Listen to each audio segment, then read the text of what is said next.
بہلول دانا کا عجیب فیصلہ۔ ایک قافلے میں ایک بھٹیارے اور ایک ہندوستانی سوداگر کا جھگڑا ہو رہا تھا۔ دونوں میں زبردست بحث ہو رہی تھی۔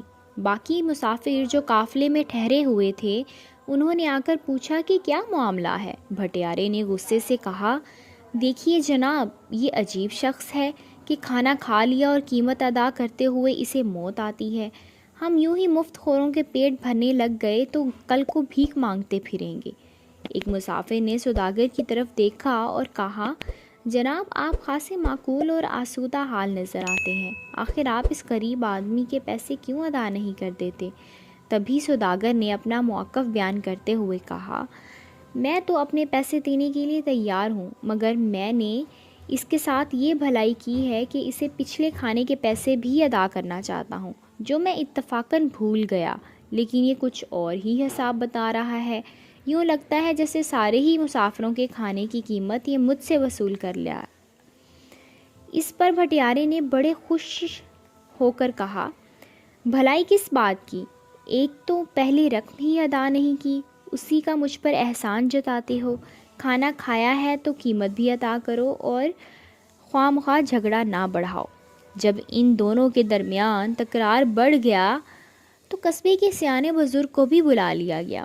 اس نے دونوں سے پورا معاملہ پوچھا۔ اس پر سوداگر بولا، جناب، معاملہ یہ ہے کہ پچھلے سال بھی میں اسی قافلے میں تھا اور اسی سرائے میں ٹھہرا تھا۔ میں نے کھانے میں ایک مرغی اور چند انڈے کھائے تھے، مگر جلدی میں ہونے کی وجہ سے میں اس کی قیمت ادا نہیں کر سکا۔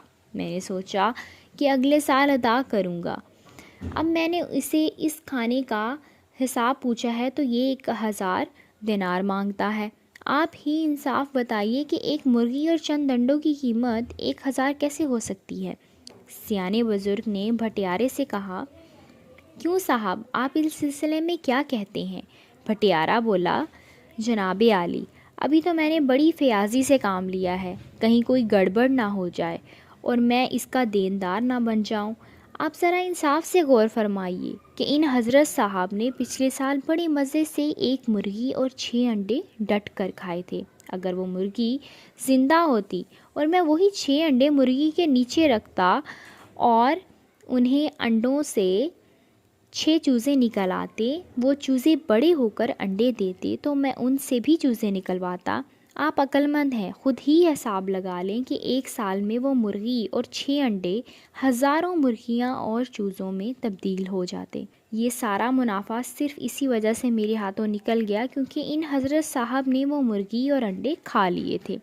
اب میں نے اسی حساب سے قیمت 1000 دینار لگائی ہے، تو انہیں ادا کرتے ہوئے انہیں تکلیف کیوں ہو رہی ہے اور مجھ سے جھگڑا کرتے ہیں؟ سیانہ بزرگ بھٹیارے کا دوست تھا، اس لیے اس نے فیصلہ بھٹیارے کے حق میں دیا اور سوداگر کو حکم دیا کہ بھٹیارے کو 1000 درہم ادا کر دے۔ سوداگر بیچارہ بہت پریشان تھا، اتنی رقم کہاں سے ادا کرے؟ مسافروں میں سے ایک شخص بولا، حضرات، اگر کوئی مجھے ایک تیز رفتاری سواری دے تو میں اب بھی بغداد سے قاضی کو لے کر آتا ہوں، پھر جو فیصلہ کر دے اسے مان لیا جائے۔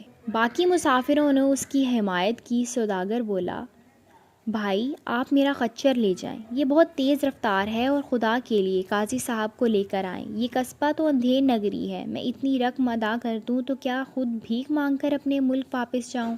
خدا آپ کا بھلا کرے، میری مدد کیجیے۔ اس شخص نے خچر لیا اور تیز رفتاری سے بغداد کی سمت روانہ ہوا۔ شہر چند کوس کے فاصلے پر تھا، اس لیے وہ جلدی واپس آ گئے اور بولا، قاضی صاحب کچھ مصروف تھے، انہوں نے آدھے گھنٹے تک آنے کا وعدہ کیا ہے، آپ لوگ انتظار کیجیے۔ لوگ بے چینی سے اس راستے کوئی طرف دیکھنے لگے جس راستے سے قاضی صاحب کو آنا تھا۔ آدھا گھنٹہ گزرا، پھر 1 گھنٹہ ہوا، لوگوں کو بے چینی بڑھنے لگی۔ سوداگر کی پریشانی کا ٹھکانہ نہیں تھا اور بھٹیارا مونچھوں کو تاؤ دیتا خوشی خوشی پھر رہا تھا۔ وقت اور گزرا اور 1.5 گھنٹہ گزر گیا۔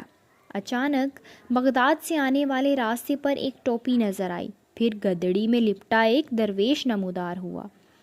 قاضی صاحب آ گئے، قاضی صاحب تشریف لے آئے۔ اس مسافر نے خوشی سے نعرہ مارا۔ لوگ احتراماً اٹھ کھڑے ہوئے اور انہوں نے حیرت سے اس درویش کو دیکھا جس کا نام حضرت بہلول دانا تھا۔ وہ اپنے گدھے سے اترے اور اپنا عصا ٹیک کر درمیان میں آ بیٹھے اور بولے، حضرات، میں معذرت چاہتا ہوں کہ مجھے یہاں پہنچنے میں تاخیر ہو گئی۔ مجھے اس جھگڑے کی اطلاع مل گئی تھی مگر میں جلدی میں نہ آ سکا۔ دراصل میں مقدموں کے علاوہ کاشتکاری بھی کرتا ہوں۔ آج جب آپ کا پیغام مجھے ملا تو میں گیہوں کے بیج ابال رہا تھا، کیونکہ آپ جانتے ہیں جب بیج ابال لیے جائیں تو پیداوار اچھی ہوتی ہے۔ بس وہ بیج ابالتے ابالتے مجھے اتنی دیر ہو گئی۔ میں ایک بار پھر سے آپ سے معافی مانگتا ہوں۔ سیانہ بزرگ اور حاضرین حیران ہو گئے۔ بھٹیارے نے غصے سے کہا، جناب آپ کیسے غازی ہیں جو گیہوں کے بیج ابالتے ہیں؟ آپ نے مقدمے کا فیصلہ کیا کرنا ہے؟ کیوں نہیں جناب، میں مقدمے کا بالکل فیصلہ کر سکتا ہوں انشاءاللہ۔ اور گیہوں ابالنے پر آپ کو توجہ کیوں ہے؟ آپ کے ہاں تو بھونی ہوئی مرغیاں بھی تو انڈوں پر بیٹھتی ہیں اور چوزے نکالتی ہیں، تو ابلے ہوئے گیہوں کیوں نہ ہرے ہوں گے؟ لوگ چونک گئے اور سیانہ بزرگ بھی اپنی سمجھداری پر شرمندہ ہونے لگا اور بولا، سبحان اللہ، حضور آپ نے بات ہی بات میں فیصلہ کر دیا۔